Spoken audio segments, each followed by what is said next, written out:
Hello student, आज हम start करेंगे 12th क्लास बायोलॉजी का chapter number third human reproduction का बेटा ये फर्स्ट पार्ट आज हम स्टार्ट करेंगे। पहले तो हम देख लेते हैं कि इस चैप्टर में हमें क्या क्या पढ़ना है।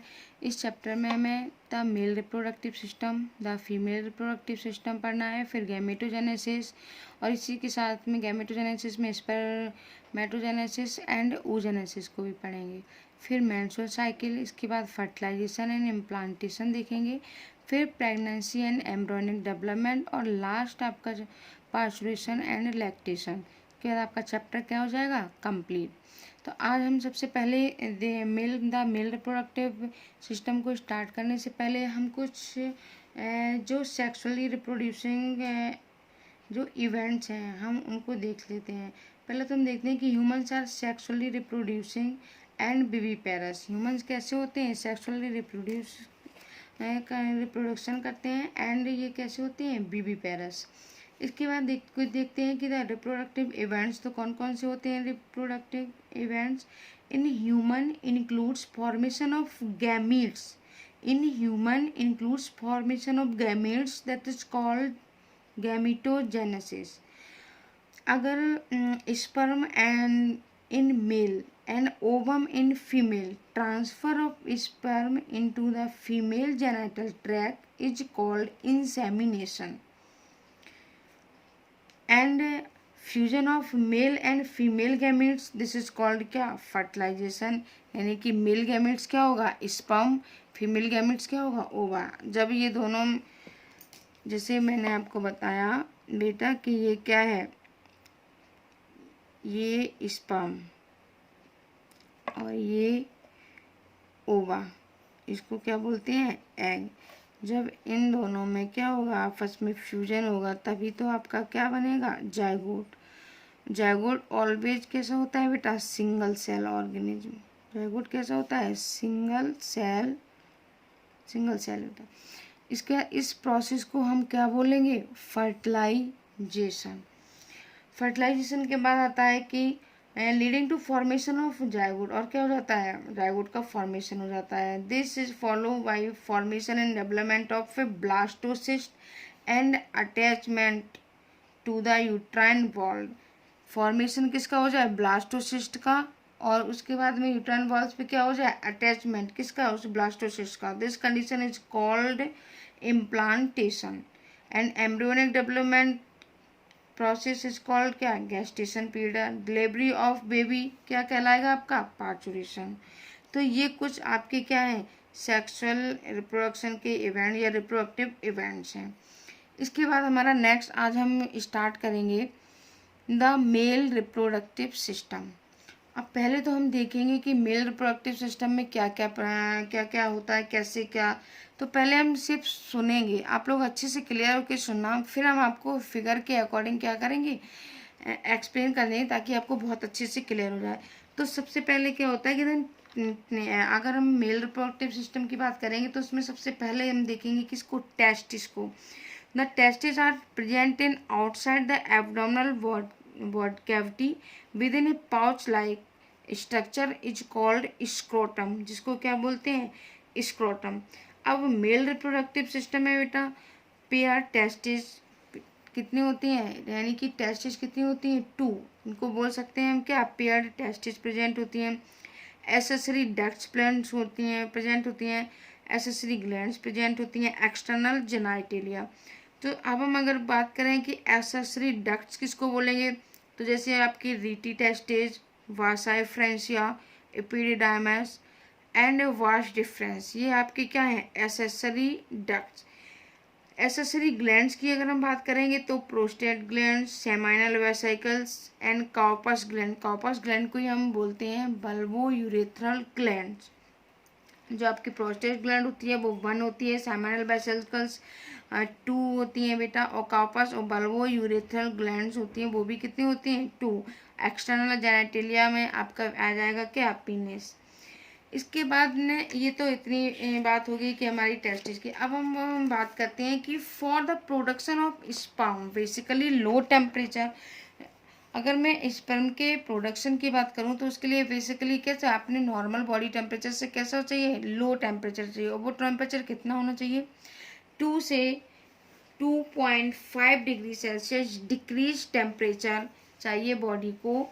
In that condition the scrotum outside the body in the lower abdomen. इस कंडीशन में क्या है, स्क्रोटम जो है वो आउटसाइड द बॉडी प्रेजेंट है, लोअर एब्डोमेन से दूर।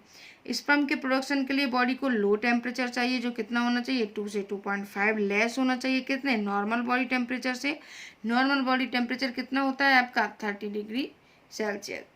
इन scrotum dartos muscle are present. अगर मैं स्क्रोटम की बात करूं बेटा, अभी हम आपको फिगर में दिखाएंगे कि स्क्रोटम कहाँ पर प्रेजेंट है। चलिए साथ साथ देखते ही चलें, आपकी एनसीईआरटी का भी फिगर देख लीजिए। ये आपकी एनसीईआरटी का फिगर है। ये जो आपके बेटा ये जो यहाँ पर टेस्टिस प्रेजेंट होती हैं, इस फिगर में आप देख सकते हैं कि यहाँ जो टेस्टिस प्रेजेंट है, टेस्टिस की आउटर मोस्ट कवरिंग ये क्या कहलाती है आपकी, स्क्रोटम। स्क्रोटम क्या है, एक pouch like sac like structure है। और इसी स्क्रोटम में आपके एनसीईआरटी में नहीं दिया है बेटा, यहाँ पर डार्टस मसल्स प्रेजेंट होती हैं। अब the function of dartos muscles, they help in the contraction in winter and relaxation in summer. अब ये जो यहाँ पर डार्टस मसल्स प्रेजेंट होती हैं, इनका फंक्शन क्या है, इनका मेन फंक्शन है कि जो दे help in the contraction in winter and relaxation in summer. ये कॉन्ट्रैक्शन करती हैं किसमें, विंटर सीजन में, और रिलैक्स कब करती हैं, समर के टाइम पे। तो यानी कि जब बहुत गर्मी होती है तो ये क्या है, डार्टस मसल क्या होती हैं, रिलैक्स फेज में होती हैं, और विंटर में क्या होती है, कॉन्ट्रैक्शन फेज में होती हैं, सॉरी डार्टस मसल। इसके बाद में अगर मैं in winter according to contract, ये एब्डोमिनल के पास आ जाती हैं। जब विंटर का टाइम होता है तो ये जो डार्टस मसल्स हैं ये एब्डोमिनल की कैसे हो जाती हैं, पास आ जाएंगे। इन केस ऑफ समर, जब बहुत गर्मी होती है ना, तो बॉडी के टेम्परेचर 30 डिग्री सेल्सियस तो है, पर उसके आसपास बहुत गर्मी है, तो avoid the increase the temperature को कम रखने के लिए स्क्रोटम को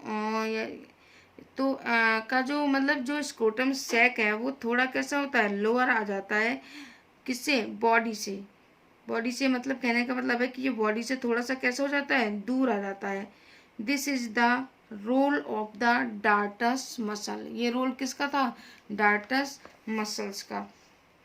अब एक कॉमन बात आपकी एनसीईआरटी में नहीं दी है, लेकिन आप लोग जान लीजिए, सुन लीजिए बेटा, कि जब बेबी मदर्स के वॉर्म, एक वॉर्म वर्ड पूछ आता है, वॉर्म, WOMB, वॉर्म का मतलब ही होता है यूट्रस। वॉर्म का सेकेंडरी नेम वॉर्म को ही क्या बोलते हैं, यूट्रस भी बोल सकते हैं, वॉर्म भी। जब बेबी मदर्स के वॉर्म में यूट्रस में होता है, तो जब वो एम्ब्रियोनिक डेवलपमेंट के टाइम पे, जब गेस्टेशन पीरियड के टाइम पे 7 मंथ में क्या होते हैं, जो टेस्टिस हैं वो डिसेंड हो जाते हैं। अगर ये डिसेंड नहीं हुए तो एक डिसीज हो जाती है, जिसको बोलते हैं क्रिप्टोचाइडिज्म हो जाता है, जिसमें ये क्या है, एक टाइप की ये डिसीज है। नॉर्मली क्या होता है कि एम्ब्रियोनिक डेवलपमेंट के टाइम पे, यानी कि जब 7 मंथ चल रहा होता है, उसी समय ये बॉम्ब में सारे टेस्टिस कैसे हो जाते हैं, डिसेंड हो जाते हैं। These are the spermatic cord, और इसमें क्या है, एक स्पर्मेटिक कॉर्ड प्रेजेंट होती है। जो कॉर्ड है वो इसे कौन लेकर आ रहा होता है बेटा, एक ग्लैंड, एक इंग्वेनल ग्लैंड होती है, या फिर इंग्वेनल एक कैनाल होती है। Inguinal canal human lower abdomen में प्रेजेंट होती है, ह्यूमन के लोअर एब्डोमेन में प्रेजेंट होती है। एंड स्पर्मेटिक कॉर्ड में भी नर्व वेसल्स प्रेजेंट होते हैं, नर्व फाइबर प्रेजेंट होते हैं, नर्व वेसल्स। इनकी जो यहाँ पर जो स्पर्म में लेके आ रहे हैं, यहाँ पे एक कॉर्ड और ये तो आपका बेटा ये सारी ग्लैंड से ये वास्ट डिफरेंस है। लेकिन जो यहाँ पर लेके आती, तो अगर मैं बात करूँ तो एक किस तरह से, जैसे ये मैंने ये 2, ये यहाँ पर बहुत आपकी टेस्टिस प्रेजेंट है, तो उसको यहाँ पर एक क्या है, कॉर्ड लगी होती है, जिसमें बहुत सारी ब्लड कॉर्ड होती हैं, जिसमें बहुत सारी ब्लड वेसल्स प्रेजेंट होती हैं, और ब्लड, और एक ये जो होती है वो क्या होती है, एक इंग्वेनल कैनाल्स बोलते हैं। ये इसको जो यहाँ पे कुछ यानी कि एक्सटर्नल फेसिया, क्रीमेटिक और इंटरनल फेसिया प्रेजेंट होती हैं, और ये यहीं पर क्या है आपकी एक लगी होती है, स्पर्मेटिक कॉर्ड, इसको बोलते हैं हम स्पर्मेटिक कॉर्ड। को बोलते हैं स्पर्मेटिक कॉर्ड। और यहाँ पर बहुत सारे न्यूरोवेस्कुलर स्ट्रक्चर प्रेजेंट होते हैं। ट्यूनिका वैजाइनलिस यानी कि इसकी कई सारी क्या होती हैं, लेयर होती हैं।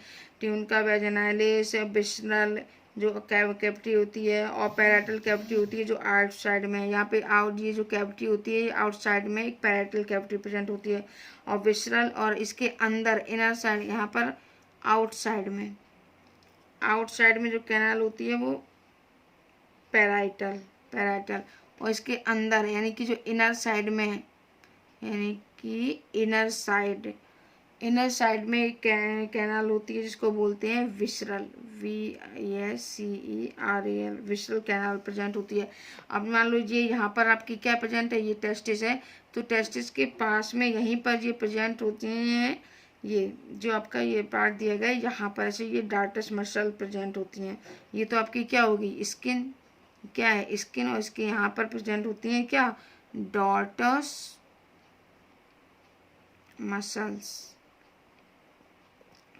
मसल्स प्रेजेंट होती हैं। यहाँ पर आपका पीनस प्रेजेंट है, और ये क्या है, इसको बोलते हैं, ये दोनों आपकी टेस्टिस को क्या डिवाइड कर दें, यानी कि इसको बोलते हैं सेप्टम। अब आई होप आपको ये समझ में आ गया होगा, क्लियर हो गया होगा। ये फिगर मैंने ऐसे बनाया हुआ है, अभी मैं आपको क्लियर फिगर दिखाऊंगी टेस्टिस का मेन। अब यहाँ तक आप आई होप आपको समझ में आया होगा। इसके बाद हम लोग बात कर लेते हैं टेस्टिस की। तो we have a pair of testis, कितने 1 पेयर टेस्टिस प्रेजेंट होती हैं, और इस टेस्टिस में क्या होती हैं, कवरिंग, कई सारी लेयर्स होती हैं, यानी कि कई सारी क्या 3 लेयर्स होती हैं। सबसे क्या आउटर, मिडिल, उसके बाद क्या है इनर। तो आउटर लेयर को ट्यूनिका वैजाइलिस बोलते हैं, मिडिल को ट्यूनिका एल्बुजिनिया बोलते हैं, और जो आपकी इनर है उसको ट्यूनिका वैस्कुलरिस बोलते हैं। सबसे इनर लेयर को क्या बोलते हैं, ट्यूनिका वैस्कुलरिस। अब बात आती है सेमनीफेरस टिब्यूल बेसिकली लोब है। सेमनीफेरस टिब्यूल क्या होते हैं इस टेस्टिस का, अगर मैं बिल्कुल आपको अदर पार्ट दिखाऊं, बिल्कुल बाहर जाके दिखाऊं कि ये एक टेस्टिस को मैंने क्या किया है, इसका एक पार्ट, या मान लो हमने ट्रांसफर इसको ये टेस्टिस इसको मैंने बाहर निकाला, इसको बाहर यानी कि इंटरनल से इसको हमने कट किया, तो इसका हम लोग सेक्शन भी फिगर देखते हैं, तो आप देख सकते हैं इस फिगर को। आप देखिए ये आपकी क्या है टेस्टिस, ये टेस्टिस में आप लोग देख सकते हैं बेटा कि ये ऐसे 1 2 3, ये क्या है आपके 1 2 3 कंपार्टमेंट प्रेजेंट होते हैं, क्या है, यानी कि इनको बोलते हैं टेस्टिकुलर लोब्यूल्स। जो कितने होते हैं टेस्टिकुलर या फिर सेमिनिफेरस टिब्यूल्स के बाहर साइड में प्रेजेंट होते हैं टेस्टिकुलर लोब्यूल्स। ये क्या है, लोब है।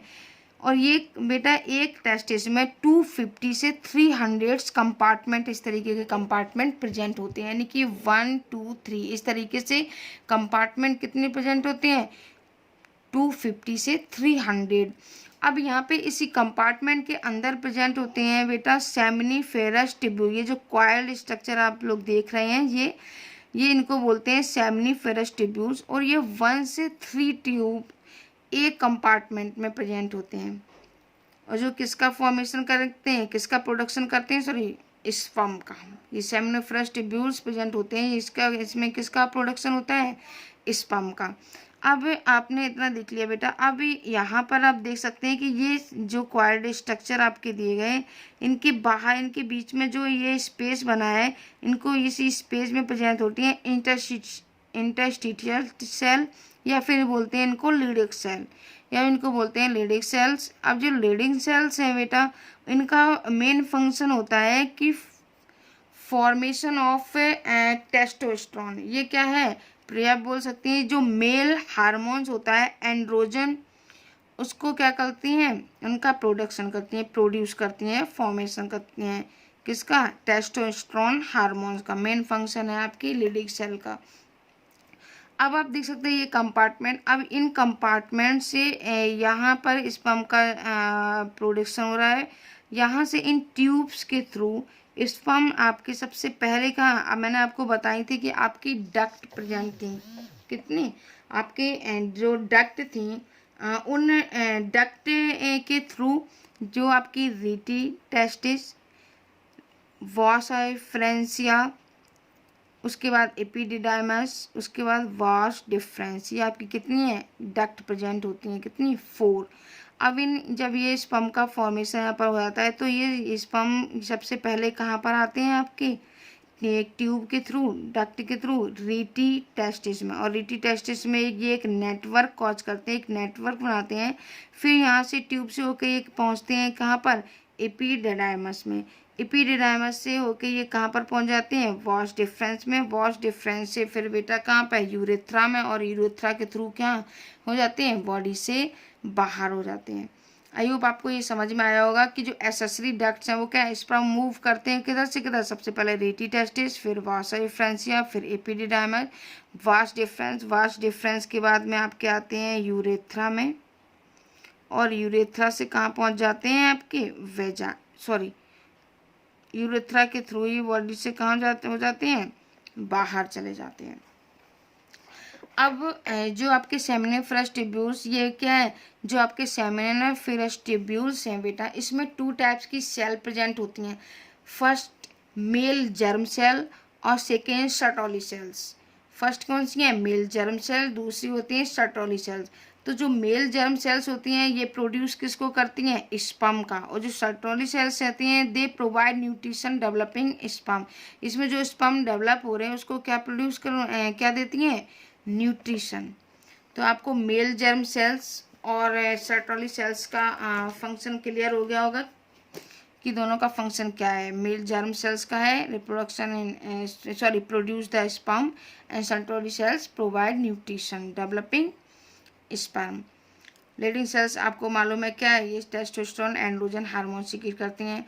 Testosterone responsible for secondary male sexual character like beard निकल आती है, जैसे मेल में शोल्डर ब्रॉड हो जाते हैं, ये इस टाइप के जो सेकेंडरी करेक्टर डेवलप हो जाते हैं। आई होप आपको ये बेटा समझ में आया होगा क्लियर।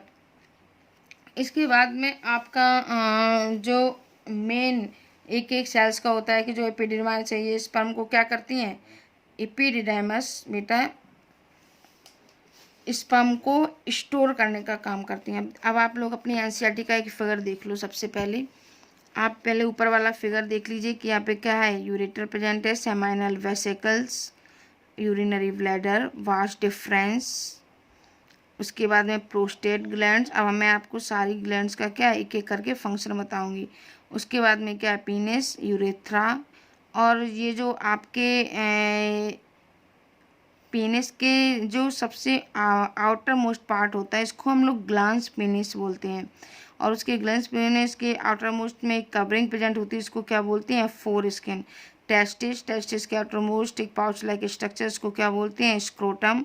ये क्या आपकी बल्बोयूरेथ्रल ग्लैंड जिसको हम लोग क्या बोलते हैं, इसका सेकाउपस ग्लैंड भी बोलते हैं, और एनस रेक्टम इजैकुलेटरी डक्ट। इसके बाद हम आते हैं अब मेल रिप्रोडक्टिव सिस्टम के फिगर पे। तो अब हम एक एक करके देखेंगे कि मेल रिप्रोडक्टिव सिस्टम में एक एक ग्लैंड्स को देखेंगे कि किस ग्लैंड्स का क्या फंक्शन है। तो अब सबसे पहले हम बात करेंगे बेटा कि एपिडिडाइमस के बारे में। देख लीजिए कि जो एपिडिडाइमस है, एपिडिडाइमस का मेन फंक्शन ये है कि ये स्पर्म को क्या स्टोर करने का और थोड़ा बहुत न्यूट्रिशन देने का क्या है काम करता है।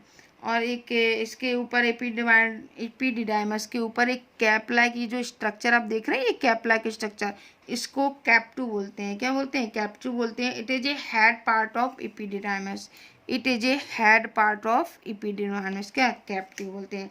अब 3 इंपॉर्टेंट पार्ट होते हैं एपिडिडाइमस के, हेड, बॉडी एंड टेल। अब हेड पार्ट को एपिडिडाइमस बोलते हैं, और बॉडी पार्ट को कॉर्पस एपिडिडाइमस बोलते हैं, और टेल को कॉर्डा एपिडिडाइमस बोलते हैं। आप लोग सुन लीजिए।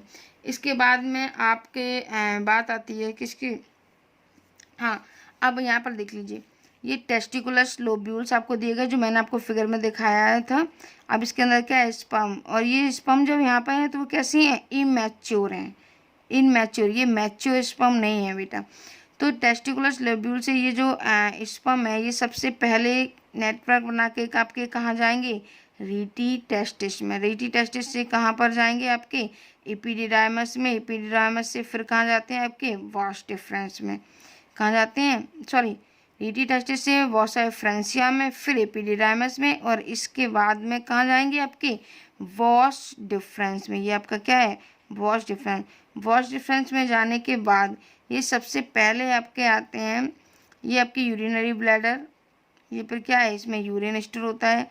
फिर बात आती है सेमाइनल वेसाइकिल। अब सेमाइनल वेसाइकिल का मेन फंक्शन क्या है कि जो सेमाइनल वेसिकल से 60% फ्लूइड आता है।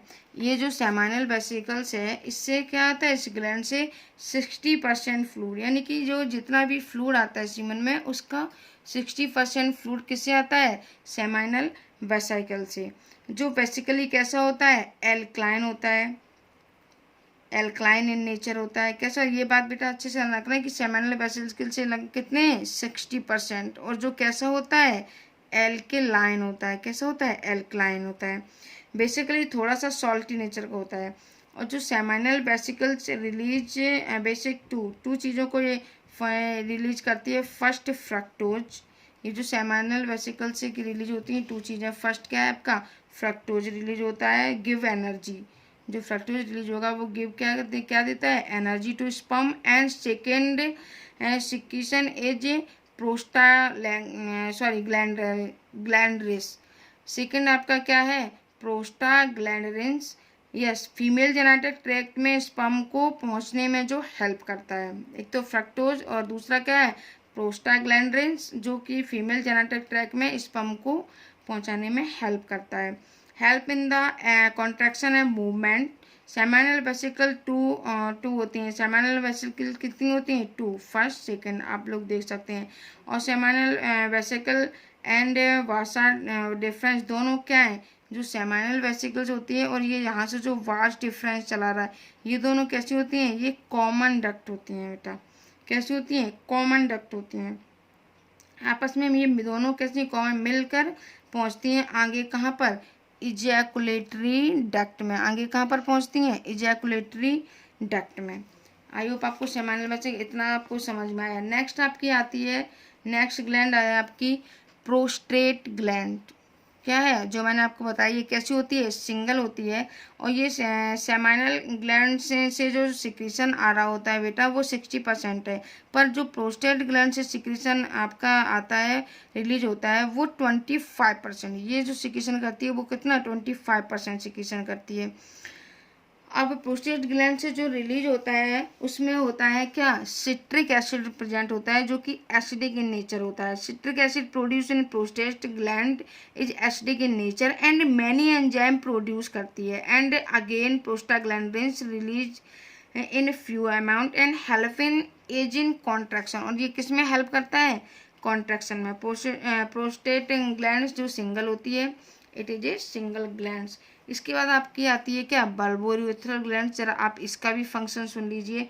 इट इज एल्कलाइन फ्लूइड, ये भी क्या है, एक एल्कलाइन फ्लूइड को ही रिलीज करती है।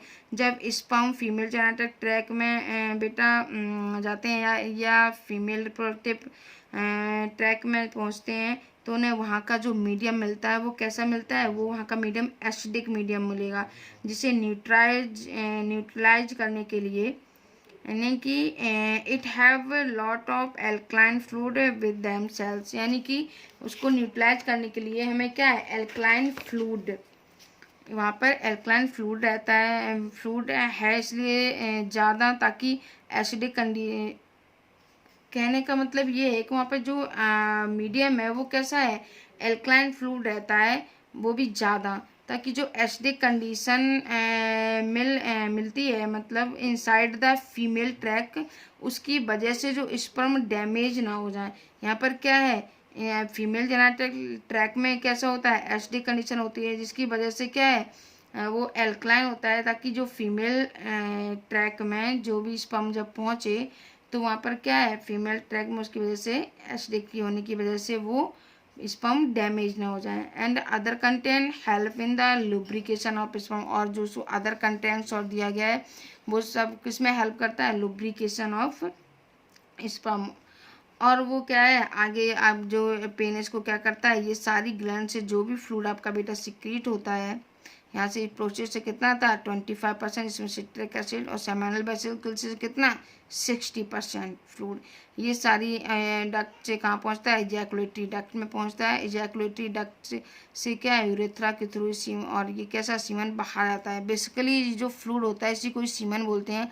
अब सीमन में क्या है, seminal vesicle plus prostate gland plus bulbourethral को क्या बोलते हैं, कॉर्पस ग्लैंड।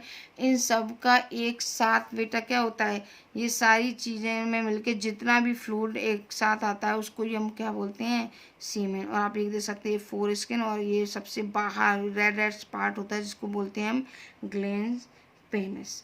आई होप आपको ये मेल रिप्रोडक्टिव सिस्टम और इसका फंक्शन क्लियर हुआ होगा। अब नेक्स्ट लेक्चर में हम कंप्लीट करेंगे female reproductive system. Thank you.